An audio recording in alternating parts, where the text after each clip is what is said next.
mula adanya kripto atau uang elektronik kriptografi yaitu pada tahun 1983 oleh ahli kriptografi dari Amerika, David Chaum, yang disebut eCash. Pada tahun 1955, ia mengimplementasikannya melalui DigiCash yang memerlukan perangkat lunak pengguna untuk menarik catatan dari bank dan menunjuk kunci transkripsi sebelum dikirimkan ke penerima. Pada tahun 1998, Wei Dai menerbitkan deskripsi tentang B-Money yang dicirikan sebagai kas elektronik terdistribusi. Tak berselang lama, Nick Szabo menggambarkan BitGold seperti Bitcoin dan mata uang kripto lain yang akan mengikutinya. BitGold ini digambarkan sebagai mata uang elektronik yang mengharuskan pengguna untuk melengkapi bukti kerja dengan solusi kriptografi. Sistem mata uang berdasarkan bukti kerja yang dapat digunakan kembali kemudian dibuat oleh Hal Finney yang mengikuti karya dari Dai dan Szabo. Pada 2009, Satoshi Nakamoto menggunakan SHA-256 sebagai mata uang terdesentralisasi pertama atau Bitcoin, fungsi khas kriptografi sebagai skema pembuktian kerjanya. Selanjutnya pada April 2011, Namecoin diciptakan sebagai upaya untuk membentuk DNS terdesentralisasi yang akan membuat sensor internet sangat sulit. Tak lama setelah itu, pada Oktober 2011, Litecoin dibebaskan. Litecoin adalah mata uang kripto yang sukses pertama dengan menggunakan script sebagai fungsi khas SHA-256. Dan cryptocurrency terkenal lainnya. Bitcoin adalah koin pertama yang menggunakan hybrid proof of work atau proof of stake. Wikipedia tahun 2020.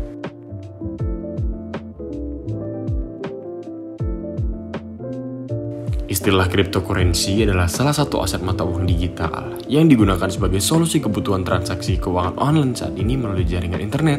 Cryptocurrency bersifat desentralisasi yang artinya tidak ada satupun pihak yang menjadi perantara pada suatu transaksi atau pembayaran yang dilakukan secara peer-to-peer. Tentunya dengan keamanan sistem yang optimal hingga diperlukan spesifikasi komputer yang canggih dan memadai.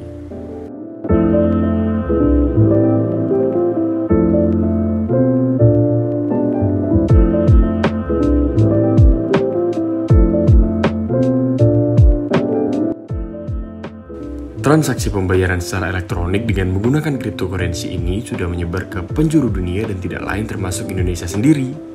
Pada awal mulanya, pemerintah melarang adanya cryptocurrency di Indonesia apalagi digunakan sebagai alat transaksi pembayaran karena pemerintah takut akan berdampak pada perekonomian yang ada di Indonesia. Namun, seiring berjalannya waktu, pemerintah mulai melunak dengan cryptocurrency.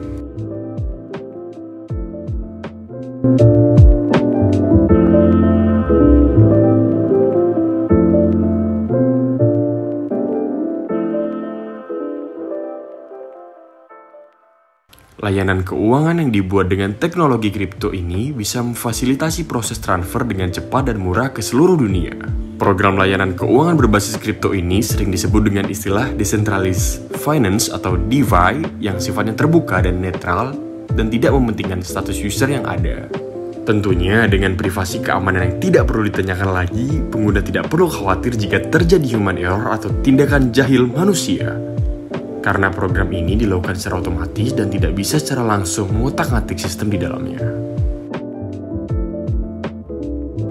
Pemerintah pun menerbitkan surat pernyataan terdaftar kepada perusahaan perdagangan cryptocurrency seperti Bitcoin, Binance, Ethereum, Dogecoin oleh Badan Pengawas Perdagangan Berjangka Komoditi atau BAPEPTI pada tahun 2019. Dalam hal ini, perdagangan aset kripto ditindaklanjuti dan dilegalkan dalam Peraturan Bapepti Nomor 5 Tahun 2019 tentang ketentuan teknis penyelenggaraan pasar fisik aset kripto. Dalam memperjualbelikan aset kripto seperti Bitcoin, Binance, Ethereum, Dogecoin, dan token lainnya ini terdapat mekanisme perizinan untuk melakukan aktivitasnya. Walaupun cryptocurrency ini sangat canggih dan mempermudah dalam transaksi, tetapi hal tersebut dapat berdampak negatif terhadap perekonomian di Indonesia. Staf ahli bidang organisasi, birokrasi, dan teknologi informasi Kementerian Keuangan Sudarto mengatakan bahwa pergerakan aset kripto di Indonesia belum terlalu besar, hanya 0,38% dari nilai Bitcoin global. Tetapi jika perkembangan aset kripto di Indonesia sangat pesat, hal ini dapat menimbulkan implikasi bagi Indonesia. Salah satu dampak dari perkembangan kripto di Indonesia adalah nilai aset kripto yang volatilitasnya amat tinggi dapat memengaruhi kepercayaan investor pada sistem keuangan sebuah negara, termasuk regulator yang bertanggung jawab. kepemilikan langsung atas aset kripto serta kontrak derivatif terkait dalam jumlah besar dapat mengekspos lembaga keuangan terhadap resiko kredit, pasar, dan likuiditas.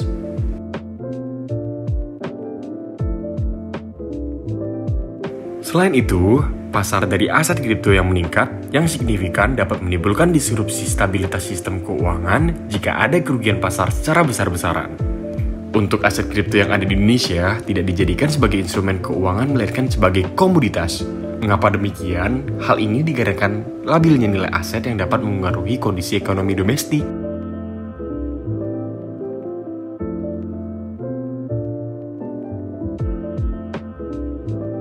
Baiklah, sekian dari kami, Kelompok 9. Jangan lupa tekan tombol subscribe di bawah dan selalu ikuti channel Better Life Indonesia. Sekian dan wassalam.